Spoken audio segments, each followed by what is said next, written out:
नमस्कार दोस्तों, स्वागत है आप सभी का हमारे इस न्यू वीडियो में। आज के वीडियो में मैं बात करूंगा मानसरोवर पुस्तक, जो कि महान कथाकार, महान उपन्यास सम्राट मुंशी प्रेमचंद के द्वारा लिखी गई जो पुस्तक है। जो मानसरोवर पुस्तक जो है, ये विभिन्न बहुत सारी कहानियों का ये संग्रह है। ये पहला भाग है, उसमें पहली कहानी हम शुरुआत करने जा रहे हैं, जिसका टाइटल है अलग्योझा। तो चलिए शुरू करते हैं। भोला महतो ने पहली स्त्री के मर जाने के बाद दूसरी सगाई की, तो उसके लड़के रघु के लिए बुरे दिन आ गए। रघु की उम्र उस समय केवल 10 वर्ष की थी। चैन से गांव में गुल्ली डंडा खेलता फिरता था। माँ के आते ही चक्की में जुटना पड़ा। पन्ना रूपवती स्त्री थी और रूप और गर्भ में चोली दामन का नाता है। वो अपने हाथों से कोई मोटा काम न करती। गोबर रघु निकालता, बैलों को सानी रघु देता, रघु ही झूठे बर्तन मांजता। भोला की आंखें कुछ ऐसी फिरी कि उसे अब रघु में सब बुराइयां ही बुराइयां नजर आती। पन्ना की बातों को वह प्राचीन मर्यादा अनुसार आंखें बंद करके मान लेता था। रघु की शिकायतों की जरा भी परवाह न करता।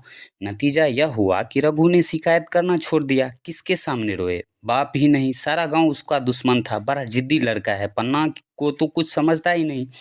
बेचारी उसका दुलार करती, खिलाती पिलाती थी, यही उसी का फल है। दूसरी औरत होती तो निवाह होता। वह तो कहो पन्ना इतनी सीधी सादी है कि निवाह होता जाता है। सबल की शिकायतें सब सुनते हैं, निर्बल की फरियाद भी कोई ना सुनता। रघु का हृदय माँ की ओर दिन दिन फटता जाता था। यहाँ तक कि 8 साल गुजर गए और एक दिन भोला के नाम मृत्यु संदेश आ पहुंचा। पन्ना के 4 बच्चे थे, 3 बेटे और 1 बेटी। इतना बड़ा खर्चा और कमाने वाला कोई नहीं। रघु अब क्यों बात पूछने लगा? यह मानी हुई बात थी, अपनी स्त्री लाएगा और अलग रहेगा। स्त्री आकर और भी आग लगाएगी। पन्ना के चारों ओर अंधेरा ही अंधेरा दिखाई देता था। पर कुछ भी हो, वह रघु की औसरित बनकर घर में न रहेगी। जिस घर में उसने राज किया, उसमें अब लौंडी न बनेगी। जिस लौंडे को अपना गुलाम समझा, उसका मुंह न ताकेगी। वह सुंदर थी, अवस्था भी कुछ ऐसी ज्यादा ही न थी। जवानी अपनी पूरी बाहर पर थी। क्या वह कोई दूसरा घर नहीं कर सकती? यही न होगा, लोग हंसेंगे बला से। उसकी बिरादरी में क्या ऐसा होता नहीं? ब्राह्मण ठाकुर थोड़े ही थी कि नाक कट जाएगी। यह तो ऊंचे जातों में होता है कि घर में चाहे जो कुछ करो, बाहर पर्दा ढंगा रहे। वह तो संसार को दिखाकर दूसरा घर कर सकती थी। फिर वह रघु की दबेल बनकर क्यों रहे? भोला को मरे 1 महीना गुजर चुका था, संध्या हो गई थी ना। इसी चिंता में पड़ी हुई थी कि सहसा उसे ख्याल आया, लड़के घर में नहीं है। यह बैलों की लौटने की बेला है। कोई लड़का उसके नीचे न आ जाए। अब द्वार पर कौन है जो उनकी देखभाल करेगा? घर से बाहर निकली तो देखा रघु सामने झोपड़े में बैठा उक्की गरेड़ियां बना रहा है। तीनों लड़के उसे घेरे खड़े हैं और छोटी लड़की गर्दन में हाथ डाले उसकी पीठ पर सवार होने की चेष्टा कर रही है। पन्ना को अपनी आंखों पर विश्वास न आया। आज तो यह नई बात है। शायद दुनिया को दिखाता हुआ मैं अपने भाइयों को कितना चाहता हूँ और मन में छुरी रखी हुई है। घात मिले तो जान ही ले ले।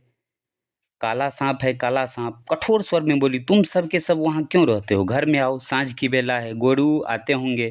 रघु ने विनीत नेत्रों से देखकर कहा, मैं तो ही हूँ काकी, डर किस बात का है? बड़ा लड़का केदार बोला, काकी, रघु दादा ने हमारे लिए 2 गाड़ियों बना दिया। यह देख, एक पर हम और खुन्नू बैठेंगे, दूसरी पर लक्ष्मण और झुनिया। दादा दोनों गाड़ियां खींचेंगे। यह कहकर वो कोने से 2 छोटी छोटी गाड़ियां निकाल लाया। 4 4 पहिए लगे थे, बैठने के लिए तख्ते और रोक के लिए दोनों तरफ बाजू थे। पन्ना ने आश्चर्य से पूछा, ये गाड़ियां किसने बनाई? केदार ने चिढ़कर कहा, रघु दादा ने बनाई है, और किसने? भगत के घर से वसूला और रूखानी मांग आए और चटपट बना दी। खूब दौड़ती हैं काकी, बैठ खुन्नू, मैं खींचूं। खुन्नू गाड़ी में बैठ गया। केदार खींचने लगा। चरचर का स्वर हुआ, मानो गाड़ी भी इस खेल में लड़कों के साथ शरीक है। लक्ष्मण ने दूसरी गाड़ी में बैठकर कहा, दादी खींचो। रघु ने झुनिया को भी गाड़ी में बैठा दिया और गाड़ी खींचता हुआ दौड़ा। तीनों लड़के तालियां बजाने लगे। पन्ना चकित नेत्रों से यह दृश्य देख रही थी और सोच रही थी कि यह वही रघु है या और। थोड़ी देर के बाद दोनों गाड़ियां लौटी। लड़के घर में जाकर इस यान यात्रा के अनुभव बयान करने लगे। कितने खुश थे सब, मानो हवाई जहाज पर बैठ आए हों। खुन्नू ने कहा, काकी सच पैर दौड़ रहे थे। लक्ष्मण और बछिया कैसे भागी? सब की सब दौड़ी। केदार, काकी, रघु दादा दोनों गाड़ियां एक साथ खींच ले जाते हैं। जुनिया सबसे छोटी थी। उसकी व्यंजना शक्ति उछल कूद और नेत्रों तक परिमित थी। तालियां बजा बजा कर नाच रही थी। खुन्नू, अब हमारे गाय भी आ जाएंगी काकी। रघु दादा ने गिरधारी से कहा कि हमें एक गाय ला दो। गिरधारी बोला, कल लाऊंगा। केदार 3 सेर दूध देती है काकी, खूब दूध पियेंगी। इतने में रघु भी अंदर आ गया। पन्ना ने अवहेलना की दृष्टि से देखकर पूछा, क्यों रघु, तुमने गिरधारी से कोई गाय मांगी है? रघु ने क्षमा प्रार्थना के भाव से कहा, हाँ मांगी तो है, कल लावेगा। पन्ना, रुपये किसके घर से आएंगे यह भी सोचा है? रघु, सब सोच लिया है काकी, मेरी यह मुहर नहीं है, इसके 25 रुपये मिल रहे हैं, 5 रुपये बचिया की मुजरा दे दूंगा, बस गाय अपनी हो जाएगी। पन्ना सन्नाटे में आ गई। अब उसका अविश्वासी मन में रघु के प्रेम और सज्जनता को अस्वीकार न कर सका। बोली, मुहर को क्यों बेच देते हो? गाय की अभी कौन जल्दी है, हाथ में पैसे हो जाएं तो ले लेना, सुना सुना गला अच्छा न लगेगा। इतने दिनों गाय नहीं रही तो क्या लड़के नहीं जिए? रघु दार्शनिक भाव से बोला, बच्चों के खाने पीने के यही दिन है काकी, इस उम्र में न खाया तो फिर क्या खाएंगे? मुहर पहनना मुझे अच्छा भी नहीं मालूम होता, लोग समझते होंगे कि बाप तो मर गया, इसे मुहर पहनने की सूझी है। बोला, मत तो गाय की चिंता में ही चल बसे, न रुपये और न गाय मिली, मजबूर थे। रघु ने वह समस्या कितनी सुगमता से हल कर दी। आज जीवन में पहली बार पन्ना को रघु पर विश्वास आया। बोली, जब गहना ही बेचनी है तो अपनी मुहर क्यों बेचोगे, मेरी हंसली ले लेना। रघु, नहीं काकी, वह तुम्हारे गले में बहुत अच्छी लगती है, मर्दों को क्या मुहर पहने या ना पहने। पन्ना, चल मैं बूढ़ी हुई, मुझे अब हंसली पहनकर क्या करना है, तू अभी लड़का है, तेरा सूना गला अच्छा ना लगेगा।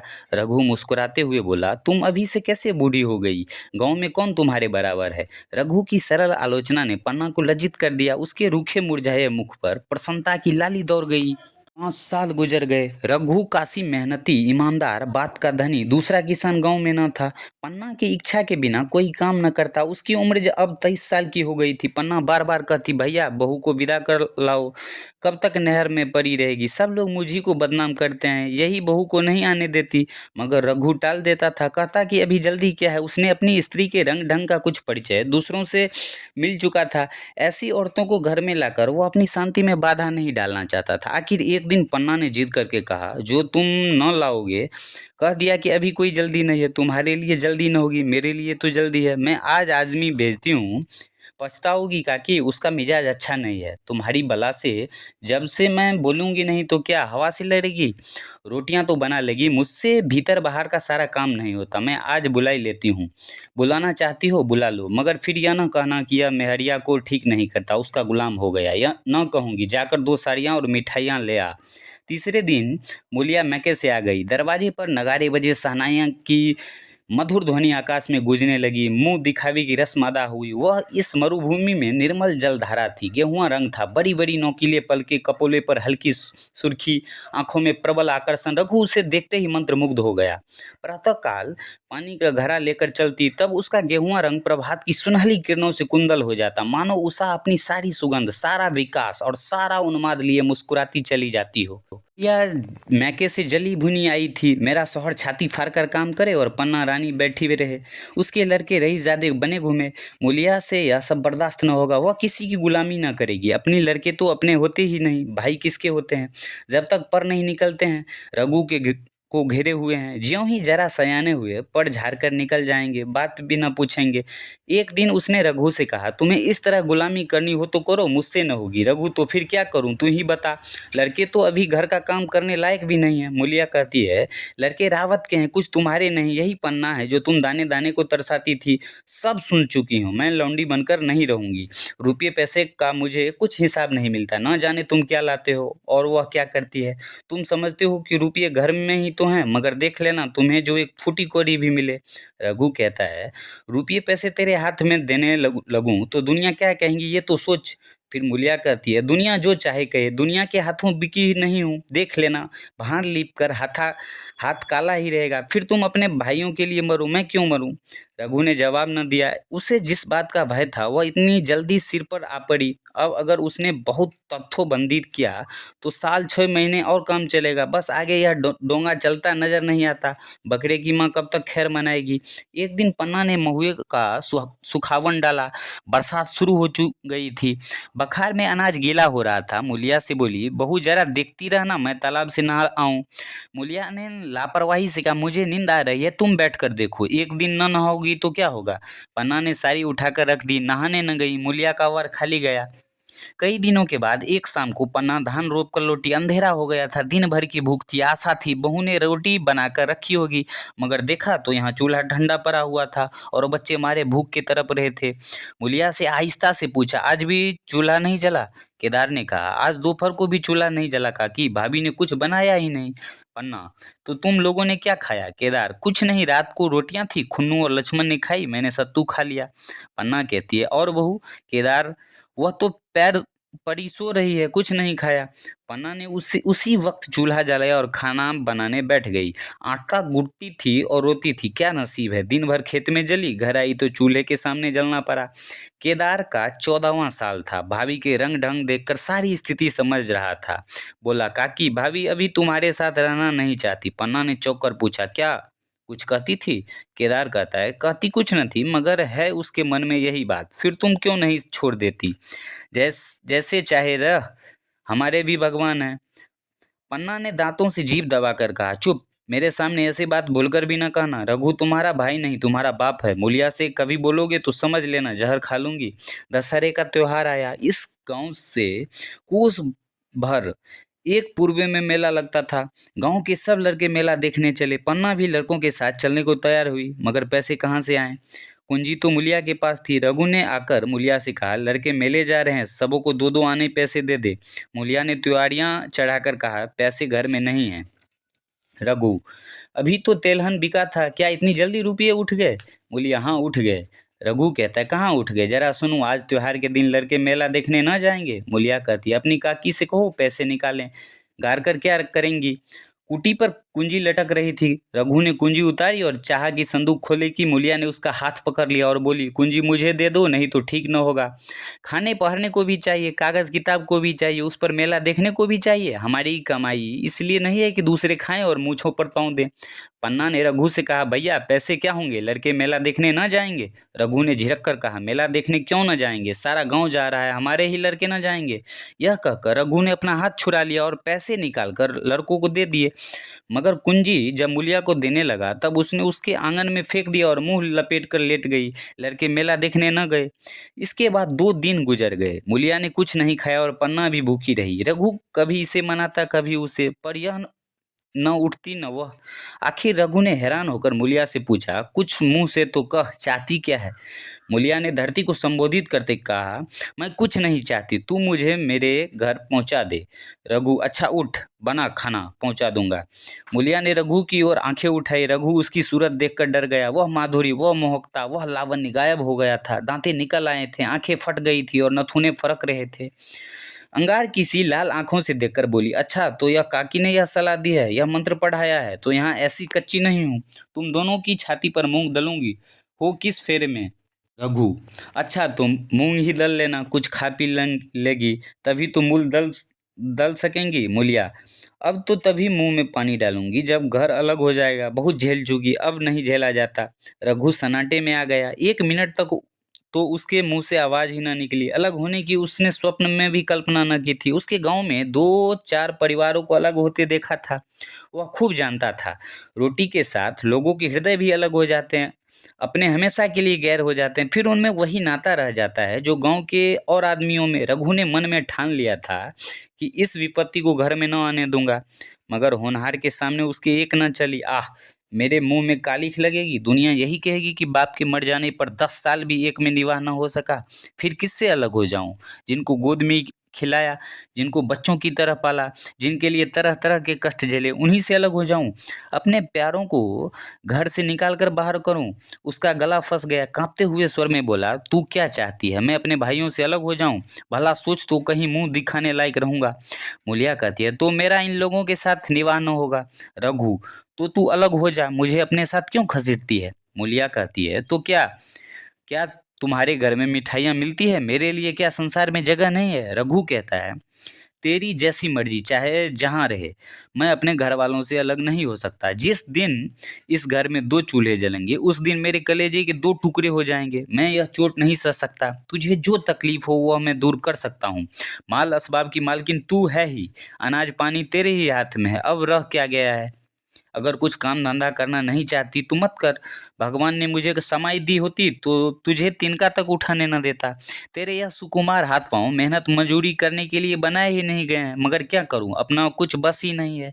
फिर भी तेरा जो जी करे काम करे, करने को करे तो कर, ना करने को करे तो मत कर। मगर मुझसे अलग होने को न कह, तेरे पैर पड़ता हूँ। मूलिया ने सिर से अंचल खिसकाया और जरा समीप आकर बोली, मैं काम करने से नहीं डरती, न बैठे बैठे खाना चाहती हूँ, मगर मुझसे किसी की धौंस नहीं सही जाती। तुम्हारे ही काकी घर का सारा काम काज करती हैं तो अपने लिए करती हैं, अपने बाल बच्चों के लिए करते हैं, मुझ पर कुछ एहसान नहीं करती, फिर मुझे पर धौंस क्यों जमाती हैं? उन्होंने अपने बच्चे प्यारे होंगे, मुझे तो तुम्हारा आसरा है। मैं अपनी आंखों से यह नहीं देख सकती कि सारा घर तो चैन करे, जरा जरा से बच्चे तो दूध पिएं, और जिसके बलबूते पर गृहस्थी थमी है वो मिट्टी को तरसे, कोई उसको पूछने वाला न हो। जरा अपना मुंह तो देखो, कैसी सूरत निकल आई है। औरों को तो 4 बरस में अपने पट्टे तैयार हो जाएंगे, तुम तो 10 साल में खाट पर पड़ जाओगे। बैठ जाओ, खड़े क्यों हो? क्या मारकर भागोगे? मैं तुम्हें जबरदस्ती न बांध लूंगी, या मालकिन का हुक्म नहीं है। सच कहूँ तो तुम बड़े कटकलेजी हो। मैं जानती ऐसे निर्मोहियों से पाला पड़ेगा तो इस घर में भूल से न आती। आती भी तो मन न लगाती, मगर अब तो मन तुमसे लग गया है। घर भी जाऊं तो मन यहाँ ही रहेगा, और तुम जो हो मेरी बात नहीं पूछते। मूलिया की रसीली बातें रघु पर कोई असर न डाल सकी। वह उसी रुखाई से बोला, मूलिया, मुझसे यह न होगा। अलग होने का ध्यान करते ही मेरा मन न जाने कैसा हो जाता है। यह चोट मुझसे न सही जाएगी। मूलिया ने परिहास करके कहा, तो चूड़ियां पहनकर अंदर बैठो ना, लाओ मैं मूछें लगा लूं। मैं तो समझती थी कि तुम में भी कुछ कस बल है, अब देखती हूँ तो तेरे निरे मिट्टी के लौंदे हो।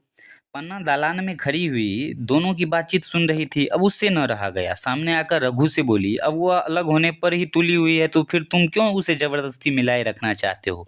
तुम उसे लेकर रहो, हमारे भगवान मालिक हैं।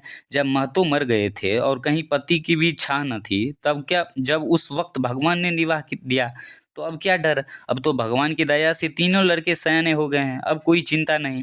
रघु ने आंसू भरी आंखों से पन्ना को देखकर कहा, काकी तू भी पागल हो गई है क्या? जानती नहीं, 2 रोटियां होते ही 2 मन हो जाते हैं। पन्ना कहती है, जब वह मानती नहीं तो तब तुम क्या करोगे? भगवान की यही मर्जी होगी तो कोई क्या करेगा? परालबद्ध में जितने दिन एक साथ रहना लिखा था उतने दिन रहे, अब उसकी यही मर्जी है तो यही सही। तुमने मेरे बाल बच्चों के लिए जो कुछ कहा किया वो मैं भूल नहीं सकती। तुमने इनके सिर पर हाथ न रखा होता तो आज इनकी न जाने क्या गति होती, न जाने किसके द्वार पर ठोकरे खाते होते, न जाने कहाँ कहाँ भीख मांगते फिरते। तुम्हारा जस मरते दम तक गाऊंगी।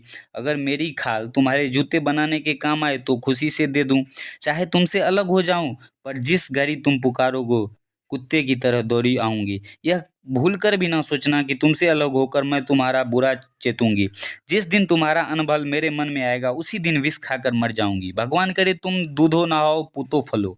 मरते दम तक यही असीम मेरे रोए रोए से निकलती रहेगी, और लड़के भी अपने बाप के हैं तो मरते दम तक तुम्हारा पोष मानेंगे। यह कहकर पन्ना रोती हुई वहां से चली गई। रघु वही मूर्ति की तरह खड़ा रहा। आसमान की ओर टकटकी लगी थी और आंखों से आंसू बह रहे थे। पन्ना की बातें सुनकर मूलिया समझ गई कि अब अपने पौबारा हैं। चटपट उठी और घर में झाड़ू लगाया, चूल्हा जलाया और कुएं से पानी लाने लगी। उसकी टेक पूरी हो गई थी। गांव में स्त्रियां के 2 दल होते हैं, एक बहुओं का तो दूसरा सासों का। बहुएं सलाह और सहानुभूति के लिए अपने दल में जाती हैं, सासें अपने दल में। दोनों की पंचायतें अलग होती हैं। मूलिया को अब कुएं पर 2-3 बहुएं मिल गई। एक ने पूछा, आज तो तुम्हारी बुढ़िया बहुत रो धो रही थी। मूलिया ने विजय के गर्व से कहा, इतने दिनों के से घर की मालकिन बनी हुई है, राजपाट छोड़ते किसे अच्छा लगता है? बहन, मैं उनका बुरा नहीं चाहती, लेकिन एक आदमी की कमाई में कहाँ तक बरकत होगी? मेरी भी तो यही खाने पीने पहनने ओढ़ने के दिन है। अभी उनके पीछे मरो, फिर बाल बच्चे हो जाएंगे, उनके पीछे मरो, सारी जिंदगी रोते ही कट जाए। एक बहू कहती है, बुढ़िया यही चाहती है कि यह सब जन्म भर लौंडी बनी रहे, मोटा झोटा खाए और पड़ी रहे। दूसरी बहू कहती है, किस भरोसे पर कोई मरे? अपने लड़कों को तो बात नहीं पूछते, पराये लड़कों का क्या भरोसा? कल इनके हाथ पैर हो जाएंगे, फिर कौन पूछता है? अपनी अपनी मेहरिया का मुंह देखेंगे, पहले ही से फटकार देना अच्छा है, फिर तो कोई कलंक न होगा। मूलिया पानी लेकर गई, खाना बनाया और रघु से बोली, आओ नन्हा आओ, रोटी तैयार है। रघु ने मानो सुना ही नहीं, सिर पर हाथ रखकर द्वार की तरफ ताकता रहा। मूलिया कहती है, क्या कहती हूँ, कुछ सुनाई देता है? रोटी तैयार है, आओ नन्हा आओ। रघु कहता है, सुन तो रहा हूँ, क्या बह रहा हूँ? रोटी तैयार है तो जाकर खा ले, मुझसे भूख नहीं है। मूलिया ने फिर कुछ नहीं कहा, जाकर चूल्हा बुझा दिया, रोटियां उठाकर छीके पर रख दी और मुंह ढक कर लेटी रही। जरा देर में पन्ना आकर बोली, खाना तो तैयार है, नहा धोकर खा लो, वह भी तो भूखी होगी। रघु ने झुंझलाकर कहा, काकी तू घर में रहने देगी कि मैं मुख में काली लगाकर कहीं निकल जाऊं। खाना तो खाना ही है, आज न खाऊंगा कल खाऊंगा, लेकिन अभी मुझसे न खाया जाएगा। केदार क्या अभी मदरसे से नहीं आया? पन्ना अभी तो नहीं आया, आता ही होगा। पन्ना समझ गई कि जब तक वह खाना बनाकर लड़के को न खिलाएगी और खुद न खाएगी, रघु न खाएगा। इतना ही नहीं, उसे रघु से लड़ाई करनी पड़ेगी, उसे जली कटी सुनानी पड़ेगी, उसे यह दिखाना पड़ेगा कि मैं उससे अलग होना चाहती हूँ, नहीं तो वह इसी चिंता में घुल घुल कर प्राण दे देगा। यह सोचकर उसने अलग चूल्हा जलाया और खाना बनाने लगी। इतने में केदार और खुन्नू मदरसे से आ गए। पन्ना ने कहा, आओ बेटा खा ले, रोटी तैयार है। केदार ने पूछा, भैया को बुला लूं ना? पन्ना कहते, तुम आकर खा लो, उनकी रोटी बहू ने अलग बनाई है। खुन्नू कहता है, जाकर भैया से पूछना हूँ। पन्ना कहती है, जब उनका जी चाहेगा खाएंगे, तू बैठकर खा। तुझे इन बातों से क्या मतलब? जिसका जी चाहेगा खाएगा, जिसका जी न चाहेगा और न खाएगा। जब वह आकर उसकी बीवी अलग रहने पर तुले हैं तो कौन मनाए? केदार कहता है, तो क्यों अम्मा जी, क्या हम अलग घर में रहेंगे? पन्ना कहती है, उनका जो जी चाहे एक घर में रहे, जी चाहे आंगन में दीवार डाल दे। खुनू ने दरवाजे पर आकर झांका, सामने फूस की झोपड़ी थी, वही खाट पर पड़ा रघु नारियल पी रहा था। खुन्नू, भैया तो अभी नारियल लिए बैठे हैं। पन्ना कहती है, जब जी चाहेगा खाएंगे। केदार, भैया ने भाभी को डांटा नहीं?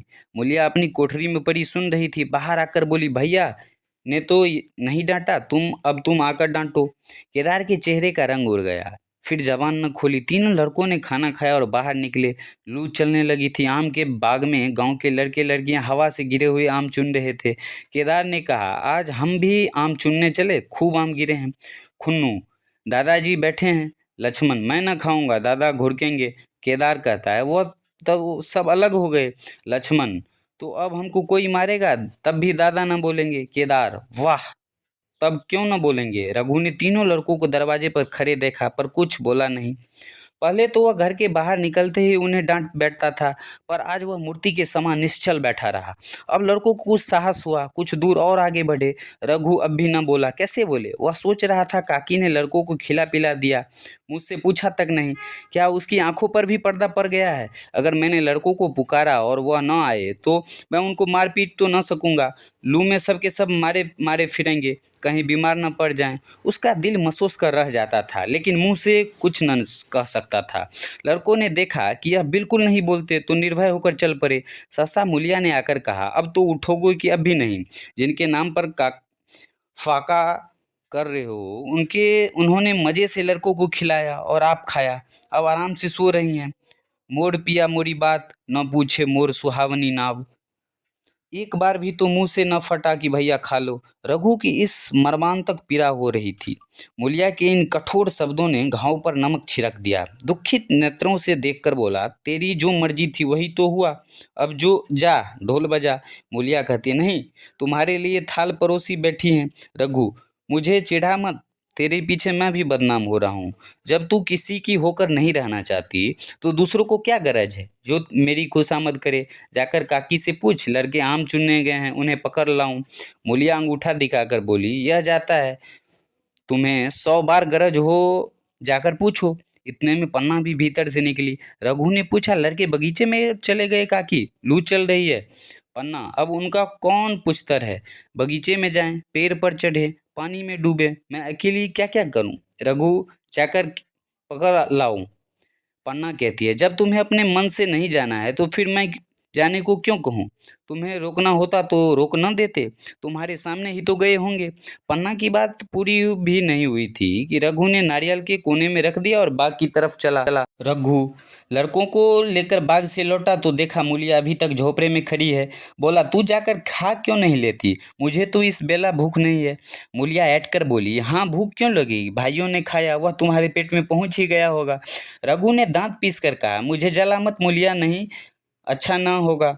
खाना कहीं भाग नहीं जाता, एक बेला न खाऊंगा तो मर न जाऊंगा। क्या तू समझती है घर में आज कोई छोटी बात हो गई है? तूने घर में चूल्हा नहीं जलाया, मेरे कलेजे में आग लगाई है। मुझे घमंड था कि चाहे कुछ भी हो जाए पर मेरे घर में फूट का रोग न आ पावेगा, पर तूने मेरा घमंड चूर कर दिया। परालबद की बात है। मूलिया तिनक कर बोली, सारा मोह छो तुम्ही को है और किसी को भी है, मैं तो किसी को तुम्हारी तरफ बिसूरते नहीं देखती। रघु ने ठंडी सांस खींचकर कहा, मूलिया, घाव पर नून न छिड़क, मेरे ही कारण मेरे पीठ में धूल लग रही है। मुझे इस गृहस्थी का मोह न होगा तो किसे होगा। मैंने ही तो इसे मर जोड़ा। जिनको गोद में खिलाया वही अब मेरे पट्टीदार होंगे। जिन बच्चों को मैं डांटता था उन्हें आज कड़ी आंखों से भी न देख सकता। मैं उनके भले के लिए कोई भी बात करूं तो दुनिया यही कहेगी कि यह अपने भाइयों को लूट लेता है। जा मुझे छोड़ दे, अभी मुझसे कुछ न खाया जाएगा। मूलिया कहती है, मैं कसम रखा दूंगी नहीं, चुपके से चले चलो। रघु कहता है, देख अब भी कुछ नहीं बिगड़ा है, अपनी हट छोड़ दे। कहती है, हमारा ही लहू पिए जो खाने ना उठे।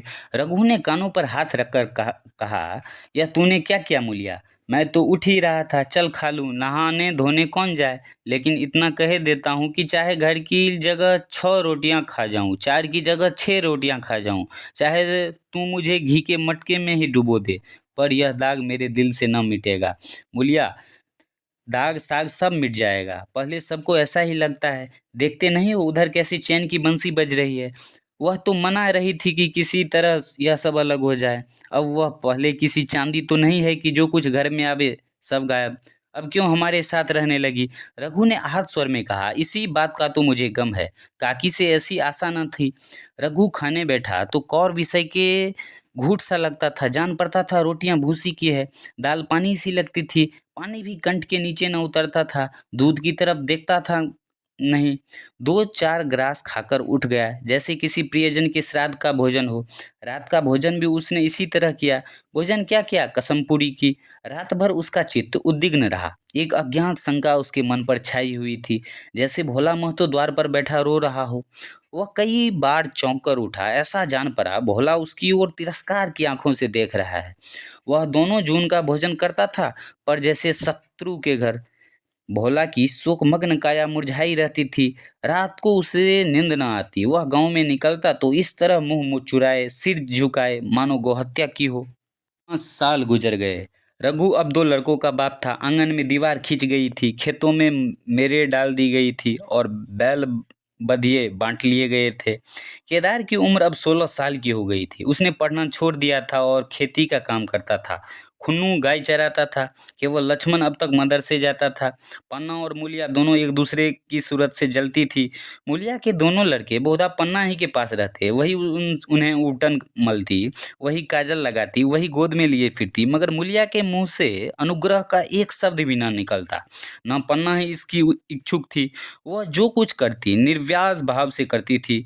उसके 2-2 लड़के अब कमाऊ हो गए थे। लड़की खाना पका लेती थी, वह खुद ऊपर का कामकाज कर लेती। इसके विरुद्ध रघु अपने घर का अकेला था, वह भी दुर्बल, अशक्त और जवानी में बूढ़ा। अभी आयु 30 वर्ष से अधिक न थी, लेकिन बाल खिचड़ी हो गए थे, कमर भी झुक चली थी, खांसी ने जीर्ण कर रखा था। देखकर दया आती थी। और खेती पसीने की वस्तु है। खेतों की जैसी सेवा होनी चाहिए वह उससे न हो पाती, फिर अच्छी फसल कहाँ से आती। कुछ ऋणी भी हो गया था। वह चिंता और भी मारे डालती थी। चाहिए तो यह था कि अब उसे कुछ आराम मिलता। इतने दिनों के निरंतर परिश्रम के बाद सिर का बोझ कुछ हल्का होता। किंतु मूलिया की स्वार्थपरता और दूरदर्शिता ने लहराती हुई खेतों उजाड़ दी। अगर सब एक साथ रहते तो वह अब तक पेंशन पा जाता। मजे से द्वार पर बैठा हुआ नारियल पीता, भाई काम करता, वह सलाह देता, महतो बना फिरता, कहीं किसी के झगड़े चुकाता, कहीं साधु संतों की सेवा करता। पर वह अवसर हाथों से निकल गया। अब तो चिंता भर दिन दिन बढ़ता जाता था। आखिर उसे धीमा धीमा ज्वर होने रहने लगा। हृदय शूल, चिंता, कठे परिश्रम और अभाव का यही पुरस्कार है। पहले कुछ परवाह न की, समझा आप ही आप अच्छा हो जाएगा, मगर कमजोरी बढ़ने चल लगी तो दवा की फिक्र हुई। जिसने जो बता दिया वह खा लिया। डॉक्टरों और वैद्यों के पास जाने की सामर्थ्य कहाँ, और सामर्थ्य भी होती तो रुपये खर्च कर देने के लिए सिवा और नतीजा ही क्या था। जीर्ण ज्वर की औषधि आराम है और पुष्टिकारक भोजन। न वह बसंत मालती का सेवन कर सकता था और न आराम से बैठकर बलपूर्वक भोजन कर सकता था। कमजोरी बढ़ती ही गई। पन्नाव को अवसर मिलता तो वह आकर उसे तसल्ली देती, लेकिन उसके लड़के अब रघु से बात भी न करते थे। दवा दारू तो क्या कराते, उसका और मजाक उड़ाते। भैया समझते थे कि हम लोगों से अलग होकर सोने की ईंट रख लेंगे। भाभी भी समझती थी सोने से लद जाऊंगी। अब देखिए कौन पूछता है। सिसक सिसक कर न मरे तो कह देना। बहुत हाय हाय भी अच्छी नहीं होती। आदमी उतना काम करे जितना हो सके, यह नहीं कि रुपये के लिए जान ही दे दे। केदार कहता, चल मैं खूब समझता हूँ, भैया की जगह मैं होता तो डंडे से बात करता। मजाल थी कि औरतें यूं जिद करती, यह सब भैया की चाल थी, सभी सधी बदी बात थी। आखिर एक दिन रघु का टिमटिमाता हुआ जीवन दीपक बुझ गया। मौत ने सारी चिंताओं का अंत कर दिया। अंत में उसने केदार को बुलाया था, पर केदार को उख में पानी देना था। डरा कहीं दवा के लिए न भेज दे, बहाना बता दिया। लिया का जीवन अंधकारमय हो गया। जिस भूमि पर उसने मंसूबों की दीवार खड़ी की थी वह नीचे से खिसक गई थी। जिस खूंटे के बल वह उछल रही थी वह उखड़ गया था। गांव वाले ने कहना शुरू किया कि ईश्वर ने कैसा तत्काल दंड दिया। बेचारी मारे इलाज के अपने बच्चों के लिए रोया करती। गांव में किसी को मुंह दिखाने का साहस न होता। प्रत्येक प्राणी उससे यह कहता कि हुआ मालूम होता कि मारे घमंड के धरती पर पाँव न रखती थी। आखिर सजा मिल गई कि नहीं? अब इस घर में कैसे निवाह होगा? वह किसके सहारे रहेगी? किसके बल पर खेती होगी? बेचारा रघु बीमार था, दुर्बल था, पर जब तक जीता रहा अपने काम करता रहा। मारे कमजोरी के कभी कभी सिर पकड़ कर बैठ जाता और जरा दम लेकर फिर हाथ चलाने लगता था। सारी खेती तहस नहस हो रही थी, उसे कौन संभालेगा? अनाज की डांठें खलियान में पड़ी थी, ऊख अलग सूख रही थी। वह अकेली क्या क्या करेगी? फिर सिंचाई अकेले आदमी का काम तो नहीं। तीन तीन मजूरों को कहाँ से लाए? गांव में मजूर थे ही कितने? आदमियों के लिए खींचातानी हो रही थी, क्या करे क्या न करे। इस तरह 13 दिन बीत गए। क्रियाकर्म से छुट्टी मिली। दूसरे ही दिन सवेरे मूलिया ने दोनों बालकों को गोद में उठाया और अनाज मारने लगी। खलिहान में पहुंचकर उसने एक तो पेड़ के नीचे घास के नर्म बिस्तर पर सुला दिया और दूसरे को वहीं बैठाकर अनाज मारने लगी। बैलों को हाँकती थी और रोती थी। क्या इसलिए भगवान ने उसको जन्म दिया था? देखते देखते क्या से क्या हो गया। इन्हीं दिनों पिछले साल भी अनाज मारा गया था। वह रघु के लिए लौटे में शरबत और मटर की घुगनी लेकर आई थी। आज कोई उसके न आगे है न पीछे, लेकिन किसी की लौंडी तो नहीं है। उसे अलग होने का अब पछतावा न था। एकाएक छोटे बच्चे का रोना सुनकर उसने उधर ताका तो बड़ा लड़का उसे चुमका कर कह रहा था, भैया चुप रहो, चुप रहो। धीरे धीरे उसके मुख पर हाथ फेरता था और चुप करने के लिए विकल था। जब बच्चा किसी तरह न चुप हुआ तो वह खुद उसके पास लेट गया और उसे छाती से लगाकर प्यार करने लगा। मगर जब यह प्रयत्न भी सफल न हुआ तो वह रोने लगा। उसी समय पन्ना दौड़कर आई और छोटे बालक को गोद में उठाकर प्यार करते हुए बोली, लड़कों को मुझे क्यों न दे आई बहू? हाय हाय, बेचारा धरती पर परा लौट रहा है। जब मैं मर जाऊं तो जो चाहे करना, अभी तो जीती हूँ। अलग हो जाने से बच्चे तो नहीं अलग हो गए। मूलिया ने कहा, तुम्हें भी तो छुट्टी नहीं थी अम्मा, क्या करती? पन्ना कहती है, तो तुझे यहाँ आने की ऐसी जल्दी क्या थी? डांठ मारना जाती? तीन तीन लड़के तो हैं और किस दिन काम आएंगे? केदार तो कल ही मारने को कह रहा था, पर मैंने कहा पहले उख में पानी दे दो, फिर अनाज मारना। मराई तो 10 दिन बाद भी हो सकती है। ऊख की सिंचाई न हुई तो सूख जाएगी। कल से पानी पर चढ़ा हुआ है, परसों तक खेत पुड़ जाएगा, तब मराई हो जाएगी। तुझे विश्वास ना आवेगा, जब से भैया मरे हैं केदार को बड़ी चिंता हो गई है। दिन में 100 100 बार पूछता है, भाभी बहुत रोती तो नहीं है? देख लड़के भूखे तो नहीं है? कोई लड़का रोता है तो दौरा आता है। देख अम्मा क्या हुआ, बच्चा क्यों रोता है? कल रोकर बोला, अम्मा मैं जानता हूँ कि भैया इतनी जल्दी चले जाएंगे तो उनकी सेवा कर लेता। कहाँ जगाए जगाए उठता था, अब देखती हो पहर रात में उठकर काम में लग जाता है। खुन्नू कल जरा सा बोला, पहले हम अपनी पानी में ऊख देंगे तब भैया की ऊख में देंगे। इस पर केदार ने ऐसा डांटा कि खुन्नू के मुख से फिर बात न निकली। बोला, कैसी तुम्हारी और कैसा हमारी ऊख? भैया ने जिला न लिया होता तो आज या तो हम मर गए होते या कहीं हम भीख मांगते होते। आज तुम बड़े उख वाले बने हो। यह उन्हीं का पुण्य प्रताप है कि आज भले आदमी बने बैठे हो। परसों रोटी खाने को बुलाने लगी तो मरैया में बैठा रो रहा था। पूछा, क्यों रोता है? तो बोला, अम्मा भैया इसी अलगोजे के दुख से मर गए। नहीं अभी उनकी उम्र ही क्या थी, यह उस बखत न सूझा। उन्हीं नहीं, उनसे क्या बिगाड़ करते? यह कहकर पन्ना ने मूलिया की ओर संकेतपूर्ण दृष्टि से देखकर कहा, तुम्हें वह अलग न रहने देगा बहू। कहता है यह भैया हमारे लिए मर गए तो क्या हम भी उनके बाल बच्चों के लिए मर जाएंगे? मूलिया की आंखों से आंसू जारी थे। पन्ना की बातों में आज सच्ची वेदना, सच्ची सांत्वना, सच्ची सद चिंता भरी हुई थी। मूलिया का मन कभी उसकी ओर इतना आकर्षित न हुआ था। जिनसे उसे व्यंग और प्रतिकार का भय था, वे इतने दयालु, इतने शुभेच्छु हो गए थे। आज पहली बार उसे अपनी स्वार्थपरता पर लज्जा आई। पहली बार आत्मा ने अलगोजे पर धिक्कारा। घटना को हुए 5 साल गुजर गए। पन्ना आज बहुत बूढ़ी हो गई है। केदार घर का मालिक है, मूलिया घर की मालकिन है। खुन्नू और लक्ष्मण के विवाह हो चुके हैं, मगर केदार अभी तक कुंवारा है। कहता है मैं विवाह न करूंगा। कई जगहों से बातचीत हुई, कई सगाइयां आई, पर उसने हामी न भरी। पन्ना ने कंपे जलाई, जाल फैलाए, पर वह न फंसा। कहता औरत से कौन सुख। मेहरिया घर में आई और आदमी का मिजाज बदला। फिर जो कुछ है वह मेहरिया है। माँ बाप भाई बंधु सब पराए हैं। जब भैया जैसे आदमी का मिजाज बदल गया तो फिर दूसरे की क्या गिनती। 2 लड़के भगवान के दिए हैं, और क्या चाहिए। बिना ब्याह किए 2 बेटे मिल गए हैं, इससे बढ़कर और क्या होगा। जिसे अपना समझो वह अपना है, जिसे गैर समझो वह गैर है।